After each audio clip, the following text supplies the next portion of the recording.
আমরা যখন রাস্তার উপর দিয়ে হাঁটি, আমরা কি বলি? I'm walking on the road. I'm walking on the road. তো আমরা রাস্তার উপর দিয়ে হাঁটার সময় কিন্তু আমরা প্রিপজিশন অন ব্যবহার করছি। তো একইভাবে যদি আমরা ব্রিজের উপর দিয়ে হাঁটি বা ব্রিজ যদি ক্রস করি, সেক্ষেত্রে কিন্তু আমরা একইভাবে অন ইউজ করতে পারবো না। অথবা আমরা যদি কোনো টানেল অথবা আমরা যদি কোনো বনের মধ্য দিয়ে হাঁটি, সেক্ষেত্রেও কিন্তু আমরা একইভাবে অন ইউজ করতে পারবো না। তাহলে আমরা কিভাবে ইউজ করব? যখন আমরা রোডের উপর দিয়ে হাঁটবো বা রাস্তার উপর দিয়ে হাঁটবো, তখন আমরা এভাবে বলবো যে I'm walking on the road, I'm walking on the road. একই কথা যদি আমরা বলি যে আমরা ব্রিজের উপর দিয়ে হাঁটছি, তাহলে আমরা কি বলবো?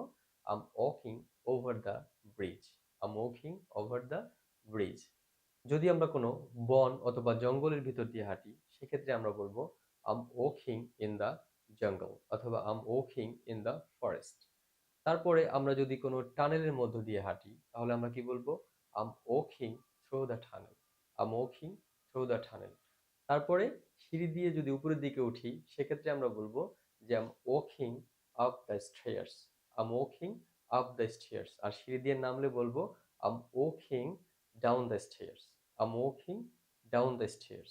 আবার একইভাবে যদি আমরা কোনো রোড পার হই, অর্থাৎ রোড ক্রস করছি, সেক্ষেত্রে আমরা বলবো I'm walking across the crosswalk. I'm walking across the crosswalk. তাহলে হাঁটার ক্ষেত্রে জায়গা ভেদে বিভিন্ন রকম প্রিপোজিশন যুক্ত হয়। Thank you for watching.